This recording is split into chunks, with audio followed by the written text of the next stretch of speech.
Our last speaker is Mr. Abder Husein, who's a member of the Uruguayan Consenso for Israeli-Palestinian peace in Montevideo. I'd like to most sincerely thank him for his participation. You have the floor, sir.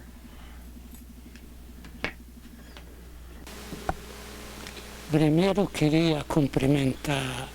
First, I'd like to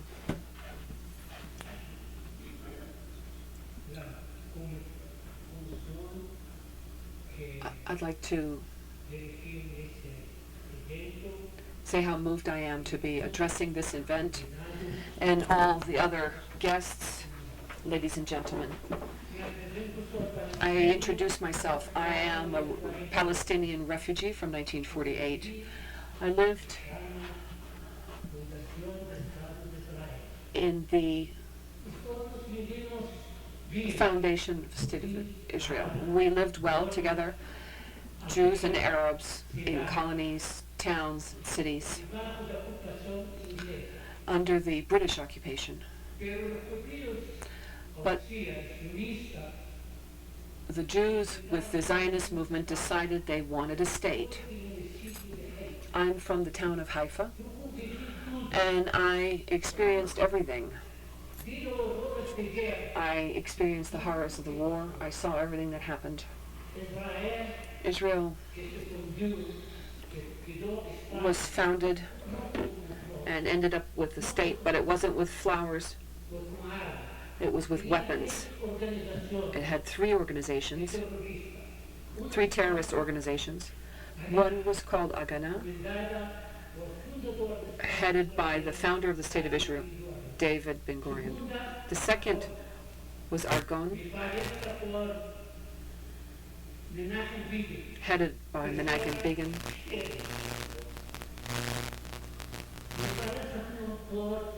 And headed by Itzhak Shamir. The third was headed by him. At that time, they were sentenced to death in England for terrorism. Each organization, each of the three organizations, wanted to destroy what the Palestinians had in order to create a state without an Arab population living there. My town was taken on the 12th of April, 1948. In that month, 490 towns and cities were occupied, were usurped, taken,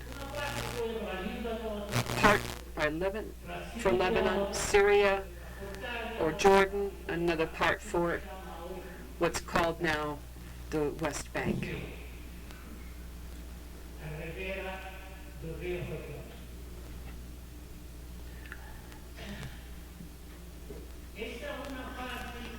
That was the beginning. We lived in a refugee camp. You really don't want to know what that was like. A refugee camp is like a large prison.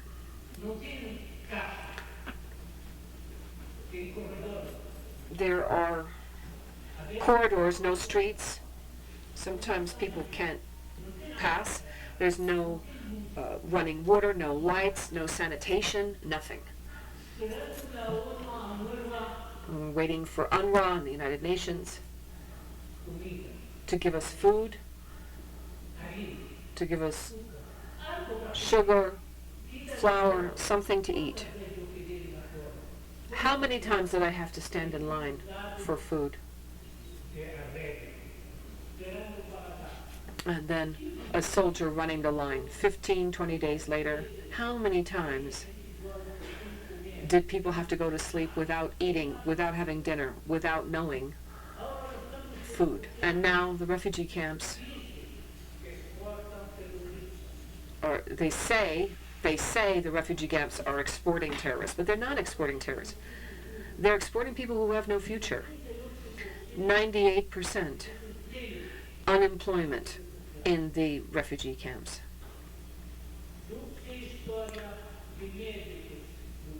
I know the story of doctors in the Lebanon refugee camps. They were not allowed to work outside the refugee camps. Why? Because they were Palestinians. Palestinians have no face. Their people don't exist. They're not citizens. Palestinians are persecuted.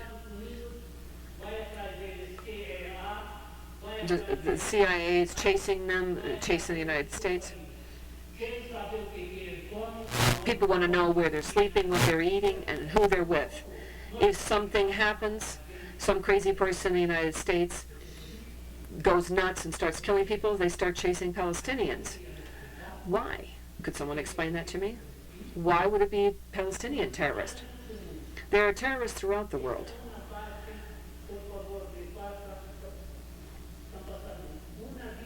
What you have is some of the shocking pictures of the Lebanese refugee camps. Palestinians pay the bill for the whole world.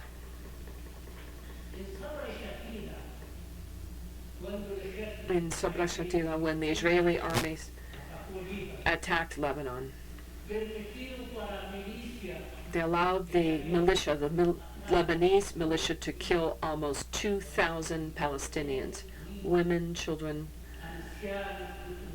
senior citizens, all kinds of people were killed. It wasn't us, the Palestinians, and it wasn't the Arabs. It was the Israelis who condemned Sharon because he allowed that massacre. Anakba. Who doesn't know that Anakba means catastrophe? A word to describe what happened to the Palestinian people. Governments come and go. Israeli governments come and go. We did not have freedom. We had no freedom to administer our own citizens. Some people involuntarily had to be in Jordan. The United Nations decided to divide Palestine in 1947 into two countries, one Palestine and the other one Jewish. The Jews accepted it, but the Palestinians didn't, because 97% of the population was Palestinian and Jews made up 4% at that time.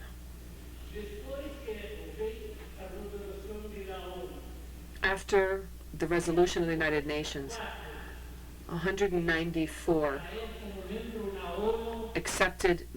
countries accepted Israel in the United Nations, and to return the Palestinian refugees to their lands. Israel was accepted, it's in the United Nations, it's documented in the United Nations, but there was no compliance. Why didn't Israel comply with that? There was no resolution to challenge it, to say, has Israel complied with any resolutions of the UN? So they say, why has anyone accepted this? Why was Hamas accepted as a terrorist? I'm not defending Hamas. I don't defend any terrorists anywhere. In Palestinian law, Hamas, the occupation law, Hamas is not terrorist.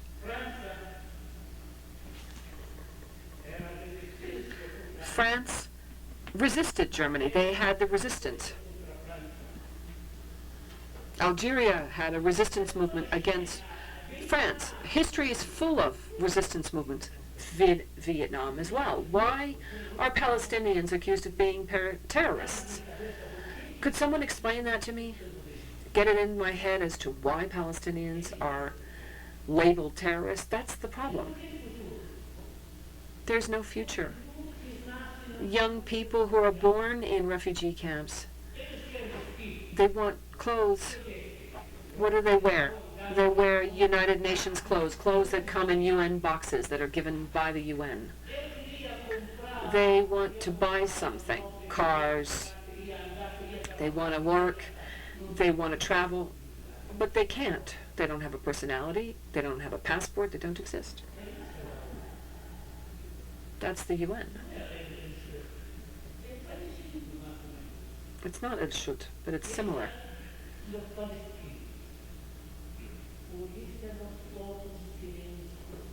And then that's why Palestinians want justice, nothing more. We want peace. We are not terrorists. We don't want war. We want peace. Peace is not for Palestine, not international peace.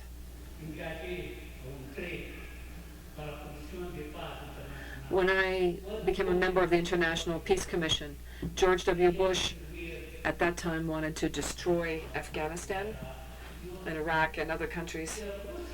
If Russia at that time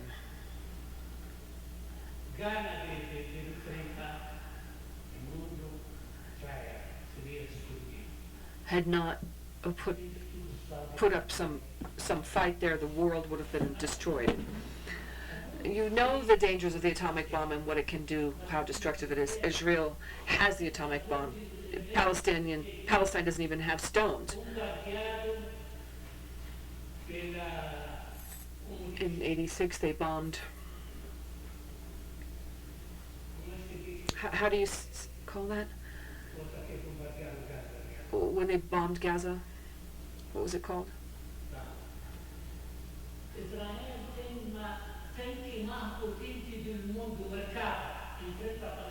Israel is very powerful, and it's across from Palestinians with stones. And then people say that Palestinians are terrorists. Why does the United States want Palestinians to be terrorists? And then they talk about the world community. No, it's the United States and company. There's no world community. So we want peace. In 2001, with a Jewish person and a Christian person, a priest, we established a peace commission, an international peace commission, not just Palestinian. And I repeat this. We work for peace internationally and Palestine. What do Palestinians want? Justice. Palestinians want justice. They want citizenship. That's what Palestinians want. Palestinians are not terrorists. Could somebody just show me something that Palestinians have destroyed, a settlement or colony, that Israeli colony that Palestinians destroyed? West Bank is occupied. Mr. Netanyahu now has invented so as not to negotiate with Palestinians. They want the Jewish state. Why? Israel to be a Jewish state. Why does he want it to be a Jewish state? Because the Palestinians won't accept it. So he's putting obstacles to peace. He doesn't want peace.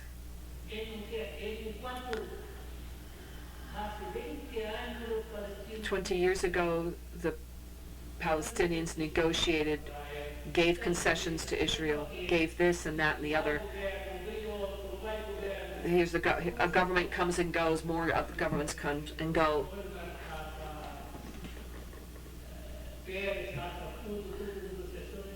Perez, etc. Lots of negotiations and nothing happens. Nothing is achieved. We want our citizenship.